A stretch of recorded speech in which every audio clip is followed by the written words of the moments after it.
लोगों की बातों को नजरअंदाज करना आसान नहीं है, लेकिन यह जरूरी है कि हम अपने आप पर विश्वास रखें और अपने लक्ष्य की ओर बढ़ते रहें। आपको यह समझना होगा कि लोग आपके बारे में कुछ भी कह सकते हैं, लेकिन आपको उनकी बातों को अपने मन पर असर होने नहीं देना है। आपको अपनी खुद की तारीफ और आलोचना करनी होगी, न कि दूसरों की। चलिए मैं इसे आपको एक कहानी के माध्यम से बताता हूं, लेकिन उससे पहले वीडियो को लाइक और चैनल को सब्सक्राइब कर लेना दोस्तों। इसका कोई पैसा नहीं लगता मेरे शेर। तो चलिए बिना समय गंवाए वीडियो शुरू करते हैं। दोस्तों, एक बार की बात है, एक युवक था जिसका नाम अर्जुन था। अर्जुन बहुत ही चतुर और बुद्धिमान था, लेकिन उसका मन बहुत ही अशांत और अस्थिर था। उसे कोई भी काम लंबे समय तक नहीं कर पाता था और उसे हर चीज में बोरियत महसूस होती थी। उसे लगता था कि वह अपने मन को काबू में नहीं कर सकता है और उसके कारण वह अपने जीवन में कुछ भी हासिल नहीं कर सकता है। एक दिन अर्जुन को एक बुजुर्ग साधु से मिलने का मौका मिला। वह साधु बहुत ही ज्ञानी और शांत था और उसका मन बहुत ही स्थिर और एकाग्र था। अर्जुन ने उस साधु से अपनी समस्या बताई और उसने उससे पूछा कि वह अपने मन को कैसे काबू में कर सकता है। साधु ने उसे एक कहानी सुनाई कि एक बार एक राजा था जिसका नाम राजा विक्रमादित्य था। वह बहुत ही शूरवीर और न्यायपरायण था और उसकी प्रजा उससे बहुत प्रेम करती थी। एक दिन राजा को एक बेटाल से मिलने का मौका मिला, जो एक प्रकार का भूत था। बेटाल ने राजा को एक शर्त रखी कि वह उसके साथ एक खेल खेलेगा। खेल यह था कि बेटाल राजा को कुछ कहानियां सुनाएगा और उन कहानियों के अंत में एक प्रश्न पूछेगा। राजा को उस प्रश्न का उत्तर देना होगा और अगर वह उत्तर नहीं दे पाएगा तो बेटाल उसका सिर ले लेगा। लेकिन अगर राजा उत्तर दे देगा तो बेटाल उसकी एक इच्छा पूरी करेगा। राजा ने शर्त मान ली और बेटाल ने अपनी पहली कहानी शुरू की। कहानी यह थी कि एक बार एक राजकुमार था जिसका नाम राजकुमार अजय था। वह बहुत ही सुंदर और विद्वान था और उसे बहुत सी विद्याएं आती थी।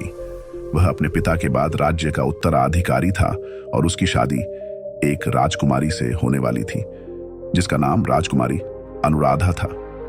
राजकुमारी अनुराधा भी बहुत ही सुंदर और गुणवान थी और राजकुमार अजय उससे बहुत प्यार करता था। एक दिन राजकुमार अजय को एक यात्रा पर जाना पड़ा जो कि कुछ महीनों की थी। उसने अपनी रानी से विदा लेकर अपने साथियों के साथ रथ पर बैठकर निकल पड़ा। रास्ते में उसे एक वन में से गुजरना पड़ा जो कि बहुत ही घना और अंधेरा था। वहां पर उसे एक अजीब सी आवाज सुनाई दी जो कि उसे बुला रही थी। राजकुमार ने अपने साथियों से कहा कि वह उस आवाज का पता लगाने जा रहा है और उन्हें रथ पर इंतजार करने को कहा। राजकुमार अजय वन में घुस गया और उस आवाज को देखने की कोशिश करने लगा। उसे लगा कि वह आवाज उसकी रानी की है जो कि उसे पुकार रही है। वह उस आवाज के पीछे पीछे चलता रहा, लेकिन उसे कोई नजर नहीं आया। वह आवाज उसे और गहरे वन में ले जा रही थी। राजकुमार अजय अपने रथ और साथियों से बहुत दूर चला गया था और वह वापस आने का रास्ता भूल गया था। अंत में वह एक खुले मैदान में पहुंचा जहां एक बड़ा सा मंदिर था। वह आवाज उसे उस मंदिर के अंदर बुला रही थी। राजकुमार अजय ने मंदिर का दरवाजा खोला और अंदर चला गया। वहां पर उसे एक बड़ी सी मूर्ति दिखाई दी जो कि एक देवी की थी। देवी के चारों ओर दीपक जल रहे थे और उसके सामने एक चौकी पर एक तांत्रिक बैठा था। तांत्रिक ने राजकुमार को देखते ही उसे अपने पास बुलाया और बोला, आओ आओ, मेरा इंतजार तो तुम्ही को था। तुम्हारी रानी ने मुझे बुलाया है और मुझे तुम्हारे लिए एक उपहार देना है। राजकुमार अजय ने हैरानी से पूछा, मेरी रानी ने तुम्हें बुलाया है?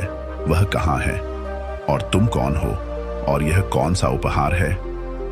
तांत्रिक ने मुस्कुराते हुए कहा, मैं तांत्रिक भैरव हूं और यह देवी काली का मंदिर है। तुम्हारी रानी ने मुझे एक वरदान मांगा है जो कि मैं उसे देने के लिए तैयार हूं, लेकिन उस वरदान के लिए मुझे तुम्हारा बलिदान चाहिए। तुम्हारी रानी ने मुझसे यही उपहार मांगा है कि मैं तुम्हारा सिर काट कर उसे दे दूं। राजकुमार अजय ने यह सुनकर चौंक कर पीछे हटा और बोला, यह कैसी बात है? मेरी रानी मुझसे बहुत प्यार करती है, वह कभी भी ऐसा नहीं कर सकती। तुम झूठ बोल रहे हो और मुझे फंसाने की कोशिश कर रहे हो। मुझे यहां से निकलने दो और मेरी रानी का नाम मत लो। तांत्रिक ने हंसते हुए कहा, तुम अभी भी नहीं समझे? तुम्हारी रानी ने तुम्हारे साथ धोखा किया है और उसने मुझसे यह वरदान मांगा है। वह तुम्हें प्यार नहीं करती, बल्कि उसे तुम्हारा राज्य चाहिए।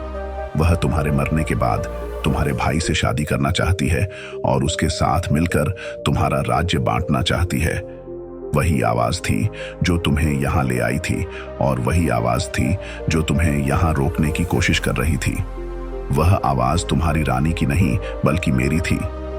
मैंने तुम्हारी रानी का रूप धारण करके तुम्हें यहां बुलाया था।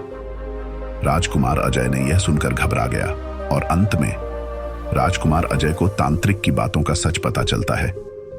वह जानता है कि उसकी रानी ने कभी भी उसके साथ धोखा नहीं किया है और वह तांत्रिक उसे फंसाने की कोशिश कर रहा है। वह तांत्रिक के जाल से बाहर निकलने का रास्ता ढूंढता है और उसे एक तलवार मिलती है। वह तांत्रिक पर आक्रमण करता है और उसका सिर काट देता है। तांत्रिक की मौत होते ही उसका जादू टूट जाता है और राजकुमार अजय को अपने रथ और साथियों का पता चल जाता है। वह वहां से भागता है और अपने राज्य की ओर चल पड़ता है। इस कहानी से हमें यह सीख मिलती है कि हमें अपने मन को काबू में रखना चाहिए और बाहर की आवाजों पर ध्यान नहीं देना चाहिए। हमें अपने आत्मविश्वास और विवेक का उपयोग करना चाहिए और अपने प्रेम और कर्तव्य के प्रति निष्ठा रखनी चाहिए।